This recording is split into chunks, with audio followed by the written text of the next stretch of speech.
ప్రముఖ కంపెనీల పేరుతో ఫేక్ పురుగు మందులు అమ్ముతున్న ముఠాను చైన్ స్నాచర్లను అరెస్టు చేశారు వరంగల్ పోలీసులు.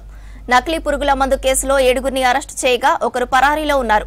మరో నిందితుడు వేరే కేసులో జైల్లో ఉన్నాడు. 78,63,000 విలువైన నకిలీ పురుగు మందులు, వాటిని తయారు చేసే యంత్రం, ప్రింటింగ్ సామాగ్రి స్వాధీనం చేసుకున్నారు. నిందితులపై పీడీ యాక్ట్ పెడుతున్నట్లు చెప్పారు Warangal CP Sanpreet Singh. Expired pesticides అమ్ముతున్నారు, తయారు చేస్తున్నారు. సో వాటి గురించి ఇది ఉంది. ఇది మనకి మటవాడ పోలీస్ స్టేషన్లో అది కేసు రిజిస్టర్ అయింది. అది చీటింగ్, ఫోర్జరీ, అట్లాగే ఇన్సెక్టిసైడ్ యాక్ట్, సీడ్స్ యాక్ట్, అట్లాగే సీడ్ కంట్రోల్ ఆర్డర్, ఇవన్నీ చట్టాల కింద.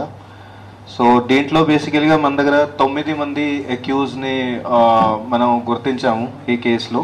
ఈ 9 మందిలో బేసికలీగా ఎవరైతే A1 ఉన్నాడు, వేద ప్రకాష్ అని, ఇతనే ముఖ్యంగా సూత్రధారు ఉన్నాడు. ఎక్కడెక్కడైతే ఎక్స్పైర్డ్ అయిన పెస్టిసైడ్స్ ఉన్నాయో, ఎక్కడైతే షాప్స్లో ఎక్స్పైర్ అయి కొన్ని మిగులుతాయో అవి సేల్ కానివి, అక్కడక్కడ పోయి కలెక్ట్ చేసుకొని, ఎందుకంటే వాళ్ళకు వేస్ట్ ఉంటాయి, సో వాళ్ళకి ఏం పనికి రావు అది. సో వాళ్ళ దగ్గర పోయి ఏదో 10%, 20% ఆ ధరలో ఇతను కొనుక్కుంటాడు. ఆ ధరలో కొని తర్వాత వాటి మీద మంచిగా ఫ్రెష్ డేట్ ప్రింట్ చేసేసి తర్వాత వాటికి రైతుల దగ్గరికి పోయి, ఎవరైతే మైకులు ఉంటారో రైతులు వాళ్ళ దగ్గరికి పోయి ఇవి పెస్టిసైడ్ ఉంది, మంచిగా ఉంది అని, లేకపోతే డేట్ ప్రింట్ చేయకున్నా కూడా వాళ్ళకి ఊరికే చెప్పడం ఇది పెస్టిసైడ్ ఉంది, మంచిగానే ఉంది, ఇంకా ఏం కాదు, మంచిగా పనికి వస్తుంది. సో అట్లా వాళ్ళకి మోసం పెట్టి తర్వాత దానికి ఇది ప్రింట్ రేట్కి చాలా తక్కువ ధరకి అమ్మడం, 50% లేకపోతే 40% అట్లా ఆ రేట్కి అమ్మి ఇతను 30-40% ప్రాఫిట్ ఇతను తీసుకుంటాడు. దెన్ రైతులు ఎవరైతే కొనుక్కుంటారో వాళ్ళు ఇది మోసపడతారు. వీళ్ళది పాత నేర చరిత్ర కూడా మంచిగానే ఉంది.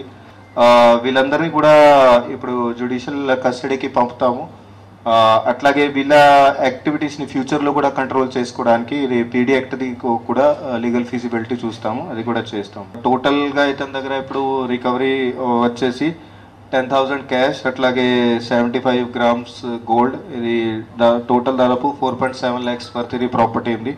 దాంతోపాటుగా ఒక మోటార్ సైకిల్, ఒక మొబైల్ ఫోన్, అది కూడా రికవరీ చేయడం జరిగింది. దీంతో పాటుగా ఇంకో స్నాచింగ్ అయింది. ఇది కాజీపేట్ పోలీస్ స్టేషన్లో రిపోర్ట్ అయింది ఇది. సో ఈ కేసులో వచ్చేసి 2 అక్యూజ్ ఉన్నారు. వాళ్ళు ఆటోలో వచ్చి ఒక షాప్కి పోయి అక్కడ బిస్కెట్స్ కొనాలి అని అట్లా ఒక ముసలామె తోటి అట్లా కొంచెం డిస్కషన్ చేస్తే దాంట్లో అది క్యాష్లో అది చేంజ్ లేదు అని అట్లా కొంచెం మిస్గైడ్ చేసేసి ఆమెకి దగ్గర అది మేడలో ఉన్న గోల్డ్ చైన్ అట్లా వాళ్ళు లాక్కొని పోయారు.